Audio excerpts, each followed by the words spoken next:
आज हम सबसे पहले आपको धर्म परिवर्तन के जरिए चल रहे जिहाद का एक सर्टिफिकेट दिखाएंगे। क्या आपने इससे पहले कभी भी धर्म परिवर्तन का कोई सर्टिफिकेट देखा है?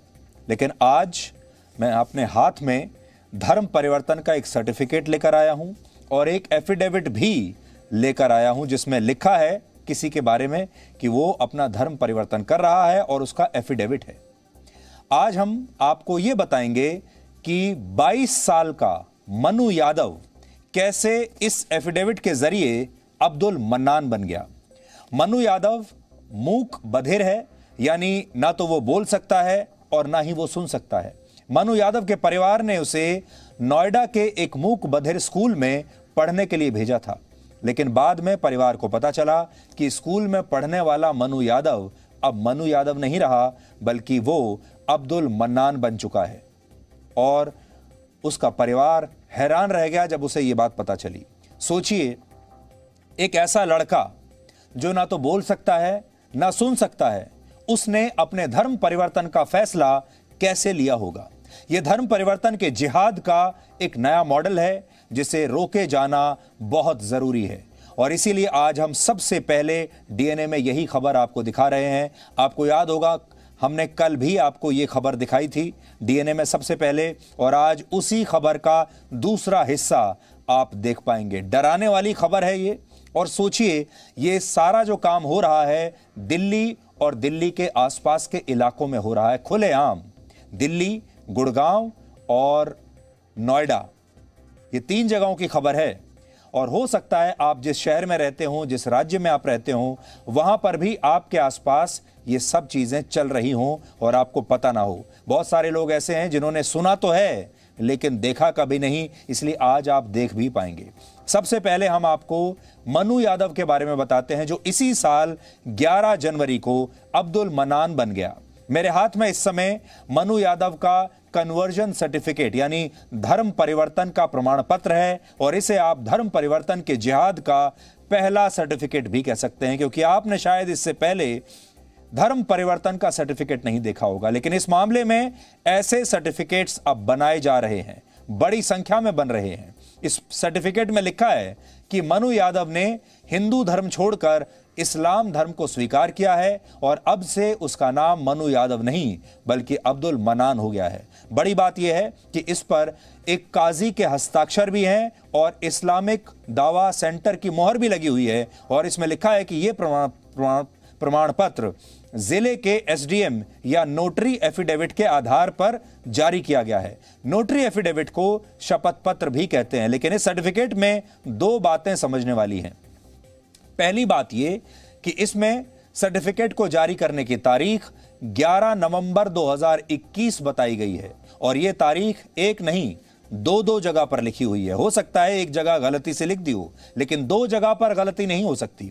अब सवाल यह है कि एक जगह तो गलती हो सकती है, दोनों जगह 11 नवंबर लिखने के पीछे क्या वजह हो सकती है। यानी ये जून का महीना चल रहा है और जून के महीने में नवंबर का सर्टिफिकेट, नवंबर 2021 का सर्टिफिकेट बना दिया गया मनु यादव का।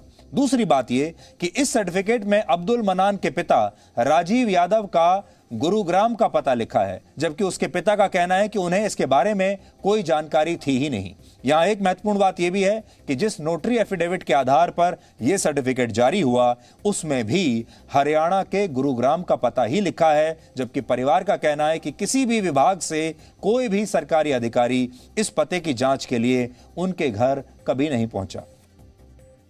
मैं आपको, मेरे हाथ में जो सर्टिफिकेट है और जो एफिडेविट है, ये आपकी स्क्रीन पर भी अभी चल रहा था, ये एफिडेविट है जो मैं आज आपके सामने लेकर आया हूं। और एफिडेविट में क्या लिखा है, ये तो सर्टिफिकेट चल रहा है, अभी हम आपको एफिडेविट भी दिखाएंगे। सर्टिफिकेट के अलावा एफिडेविट देखिए आप। इसमें लिखा है that I have faith into Islam religion, hence I have converted my religion from Hinduism to Islam out of my free own will and choice. ये सब लिखा है, और साथ में यह भी लिखा है कि यह काजी के सामने धर्म परिवर्तन हुआ है एज पर शरीयत एक्ट 1937। शरीयत के एक्ट 1937 के तहत एक काजी के सामने ये धर्म परिवर्तन किया गया है और आई have converted my religion and became a Muslim with effect from 11/1/2021, ये एफिडेविट में लिखा है। फिर आगे ये भी लिखा है कि after my conversion of religion I also have changed my name from Manu Yadav to Abdul Manan, और इसके बाद मुझे अब्दुल मनान के नाम से ही जाना जाए और इसी नाम को आगे सारे सरकारी कामकाज के लिए या किसी भी कामकाज के लिए इस्तेमाल किया जाएगा। और फिर उसके हस्ताक्षर हैं और ये एफिडेविट है और ये मैं आज आपके लिए लेकर आया हूं। देखिए, असल में नोटरी वो वकील या कानूनी व्यवसायी होता है जिसे केंद्र या राज्य सरकार नोटरी एक्ट 1952 के तहत नियुक्त करती है और ऐसा व्यक्ति पब्लिक ऑफिसर के रूप में काम करता है। एक नोटरी पब्लिक ऑफिसर का प्रमुख काम होता है किसी भी दस्तावेज को प्रमाणित करना, यानी यह बताना कि उसमें लिखी सभी बातें सबूतों और तथ्यों के आधार पर सही हैं या नहीं। लेकिन आरोप है कि इस मामले में ऐसा नहीं हुआ, क्योंकि इस एफिडेविट में जो पता लिखा हुआ है वहां किसी ने जाकर कोई जांच नहीं की और मनु यादव के पिता को यह लगता रहा कि उनका बेटा नोएडा के एक मूक बधिरों के स्कूल में रह रहा है, पढ़ाई कर रहा है, जबकि इसी दौरान उनके बेटे का धर्म बदल दिया गया और वो मुसलमान बन गया और परिवार को इस बात का कोई इल्म ही नहीं है, परिवार को इसके बारे में कोई जानकारी ही नहीं है।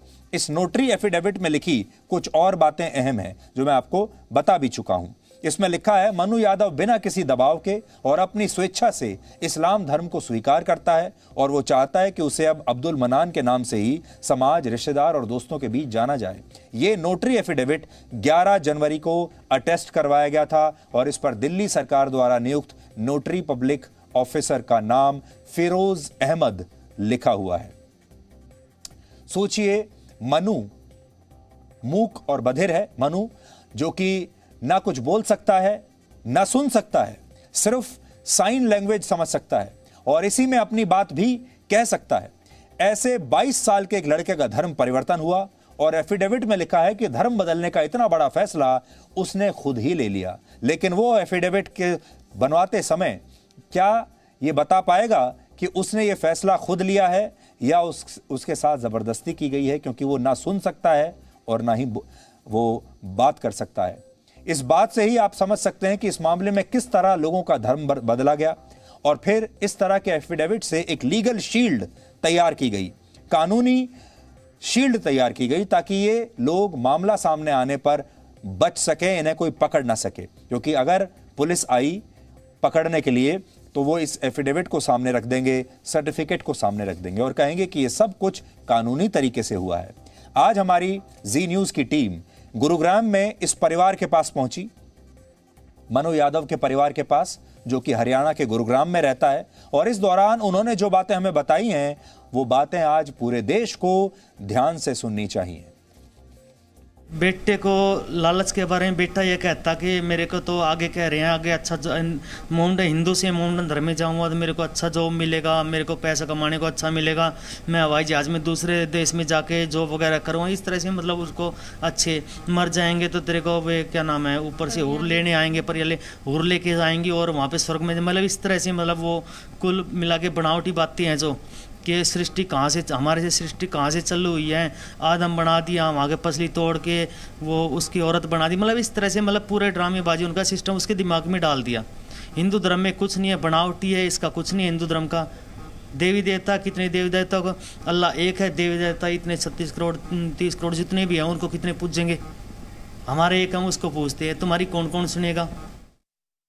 उसे यहाँ से पढ़ाई के मतलब उसे एजुकेशन के बहकावे में लेके गया, नोएडा डेफ सोसाइटी में उसका एडमिशन करवाया कि वहाँ से आपको अच्छी जॉब मिलेगी और अच्छा मतलब जो है पैसा मिलेगा और आपको विदेश भेजेंगे, ये उसको लालच दिया गया। उस तरीके से मेरा बेटा उस गैंग का शिकार हुआ, वो भी अपने दोस्तों के जरिए, जो कि फरीदाबाद से शकील अली है और नू मेवात से वसीम खान है और गगन जो दिल्ली से है वो भी स्कूल में पढ़ चुका है। उन बच्चों के साथ वो मेरे बेटे को बहका के ले गए वहाँ, उसको पैसे का और नौकरी का ही लालच दिया गया है।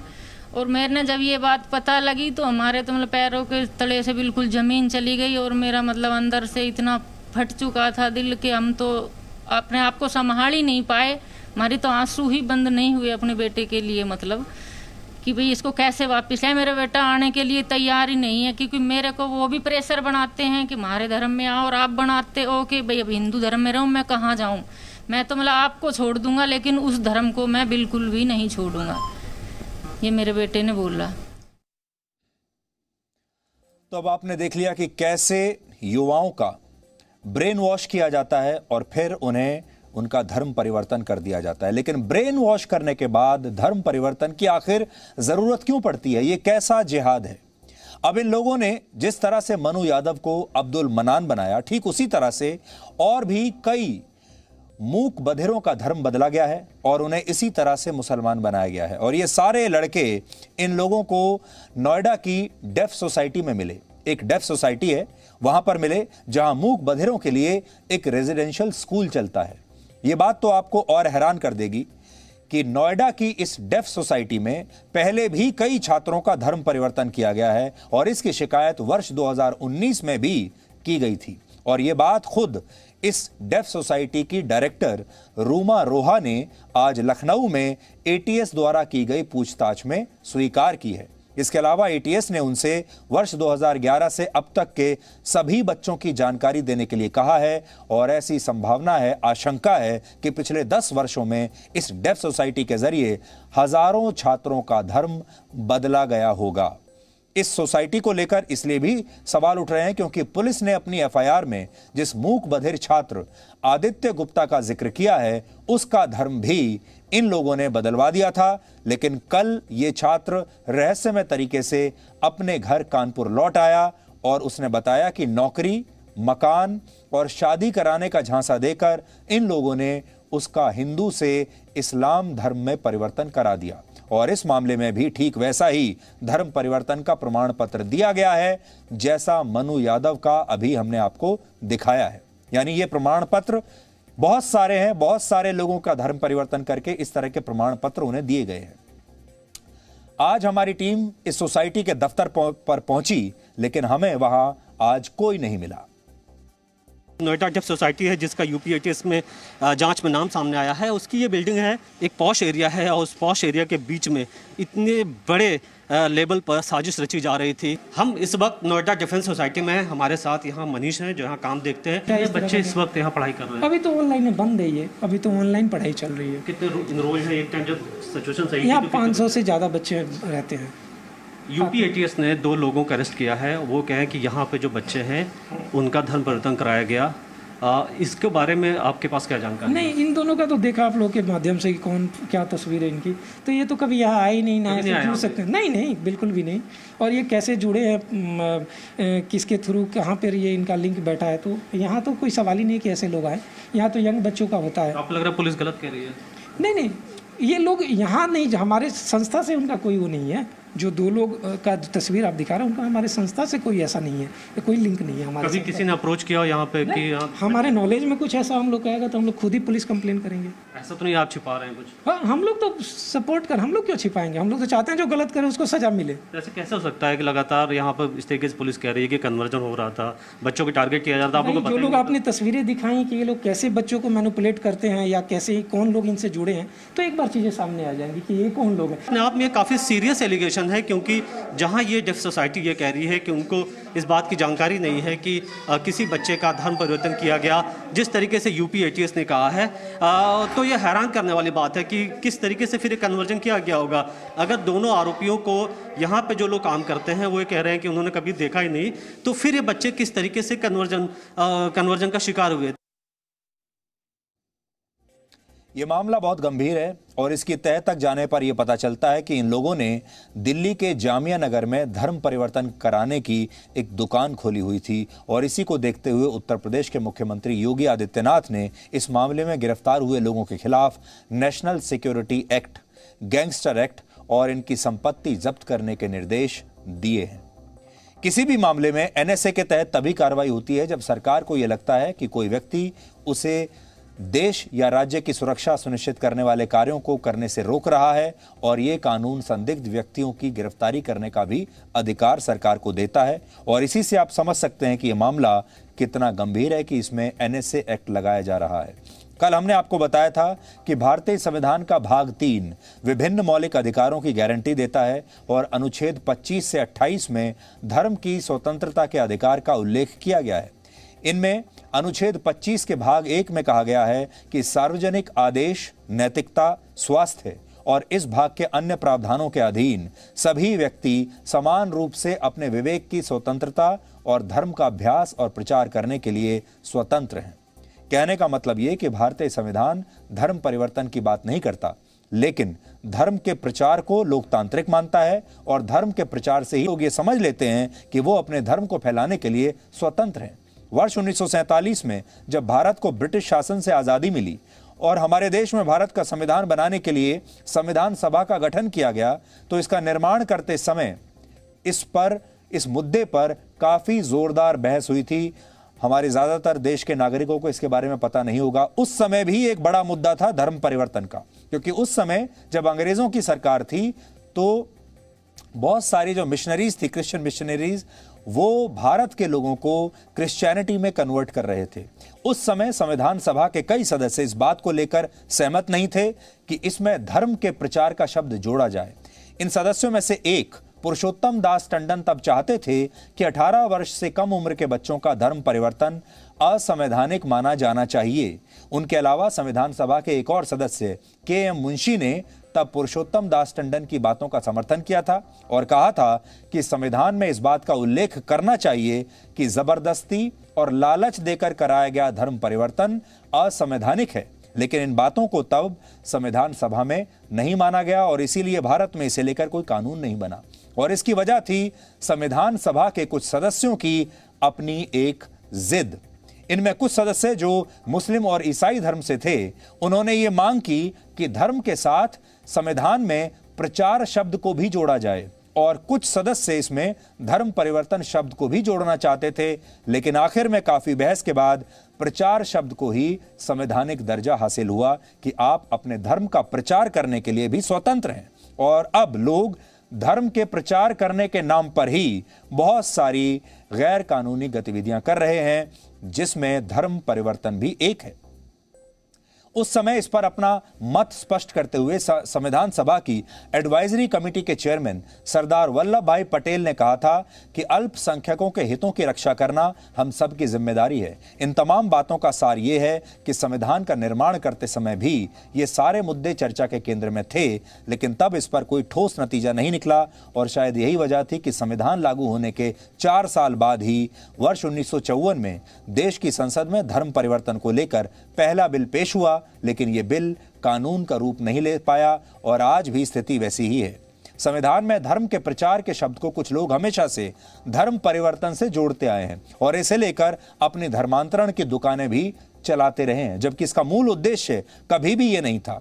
धर्म का प्रचार करना और उस धर्म में लोगों को जबरदस्ती कन्वर्ट कर देना, लोगों का धर्म परिवर्तन करना, दो अलग अलग बातें हैं। और सुप्रीम कोर्ट ने भी अपने एक फैसले में यह बात मानी थी। 1960 के दशक में जब मध्य प्रदेश और उड़ीसा की राज्य सरकारें धर्म परिवर्तन को लेकर कानून लेकर आईं, तो इन कानूनों पर बहस करते हुए सुप्रीम कोर्ट ने कहा कि किसी धर्म का प्रचार करने का मतलब यह नहीं है कि किसी और का धर्म इसके आधार पर बदल दिया जाए। भारत में भले ही धर्म परिवर्तन को लेकर एक राष्ट्रीय कानून नहीं है, लेकिन दूसरे देशों में इसे लेकर सख्त कानून है। इसलिए आज आप सबको यह पता होना चाहिए कि दुनिया के बाकी देश धर्म परिवर्तन की समस्या से कैसे निपट रहे हैं और भारत उनसे कैसे सीख सकता है। सबसे पहले आपको यह बताते हैं कि भारत के पड़ोसी देशों में धर्म परिवर्तन को लेकर क्या व्यवस्था है। नेपाल में लोग अपनी स्वेच्छा से किसी भी धर्म को मान सकते हैं, लेकिन वो किसी का धर्म परिवर्तन नहीं करा सकते। अगर कोई व्यक्ति ऐसा करता है तो ऐसे मामलों में 3 साल जेल की सजा का प्रावधान है। सोचिए, नेपाल में भी इस पर कानून है, 3 साल की सजा है। म्यांमार में वर्ष 2015 में इसे लेकर 4 कानून बने थे, जिनके तहत अगर वहां कोई व्यक्ति अपना धर्म परिवर्तन करना चाहता है तो इसके लिए सरकार की अनुमति लेना जरूरी है। और अगर कोई बौद्ध धर्म की लड़की किसी दूसरे धर्म के लड़के से विवाह करती है तो उसके लिए नियम और भी ज्यादा सख्त हैं। ऐसे मामलों में सरकार पूरी जांच करती है और कई स्तर पर इसकी अनुमति लेनी पड़ती है। क्या आप भारत में ऐसा कर सकते हैं? भारत में जिस दिन आप ऐसा कानून लेकर आ जाएंगे, उसी दिन आप पर आरोप लगा दिए जाएंगे कि आप सांप्रदायिक हैं और आप अल्पसंख्यकों के हितों का ध्यान नहीं रख रहे, उन्हें दबाने की कोशिश कर रहे हैं। भूटान में जबरदस्ती और लालच देकर कराए गए धर्म परिवर्तन को लेकर एक राष्ट्रीय कानून है और कड़ी सजा भी वहां पर दी जाती है। हमारे यहां कोई राष्ट्रीय कानून नहीं है। श्रीलंका में भी इसे लेकर वर्ष 2004 में ही एक राष्ट्रीय कानून बना था, लेकिन बाद में वहां की सुप्रीम कोर्ट ने इस पर रोक लगा दी थी।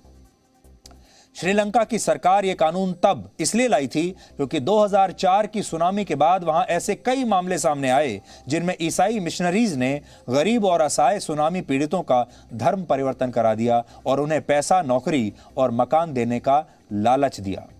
इसके अलावा ग्रीस में धर्म परिवर्तन पर रोक है और वहां ग्रीस ऑर्थोडॉक्स चर्च के अलावा किसी और धर्म का प्रचार हो ही नहीं सकता। सोमालिया, सूडान और सऊदी अरब जैसे इस्लामिक देशों में इस्लाम धर्म को छोड़कर दूसरे धर्म को अपनाना गैर कानूनी है। मालदीव्स में अगर कोई मुस्लिम समुदाय का व्यक्ति अपना धर्म बदलता है तो उससे वो अपनी नागरिकता भी खो सकता है। यानी अगर आपने किसी मुस्लिम धर्म के व्यक्ति ने अपना धर्म बदल दिया तो उसकी नागरिकता भी चली जाएगी।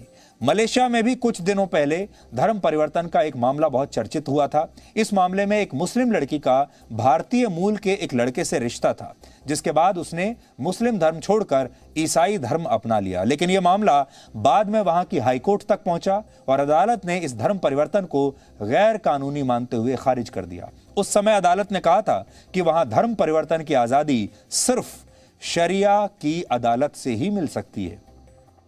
इसी तरह वर्ष 2006 में अफगानिस्तान की एक अदालत ने एक व्यक्ति को इस्लाम धर्म छोड़कर ईसाई धर्म अपनाने के लिए मौत की सजा सुनाई थी। इसके अलावा जॉर्डन, इजिप्ट और कुवैत में भी ऐसे बहुत सारे मामले हैं जिनमें इस्लाम धर्म छोड़ने पर वहां लोगों को जेल जाना पड़ा। आज इस मामले में केंद्रीय अल्पसंख्यक मामलों के मंत्री मुख्तार अब्बास नकवी ने भी सरकार का रुख स्पष्ट किया है और कहा है कि ऐसे मामलों में कड़ी कार्रवाई की जाएगी। जो फोर्सफुल धर्मांतरण का एक धंधा चल रहा है वो किसी भी तरह से किसी भी रूप में एक्सेप्टेड नहीं है, एक्सेप्टेबल नहीं है, न समाज को है न सरकार को है। और जो लोग भी, जो ताकतें भी इस धंधे में लगी हुई हैं उनको इस बात को अच्छी तरह समझ लेना चाहिए कि न कानून इसकी इजाज़त देता है, न सरकार इजाज़त देती है, न समाज इजाज़त देगा। और जो लोग इसका करेंगे उनको उसका जो है वो कानून के दायरे में जो है वो भुगतना पड़ेगा।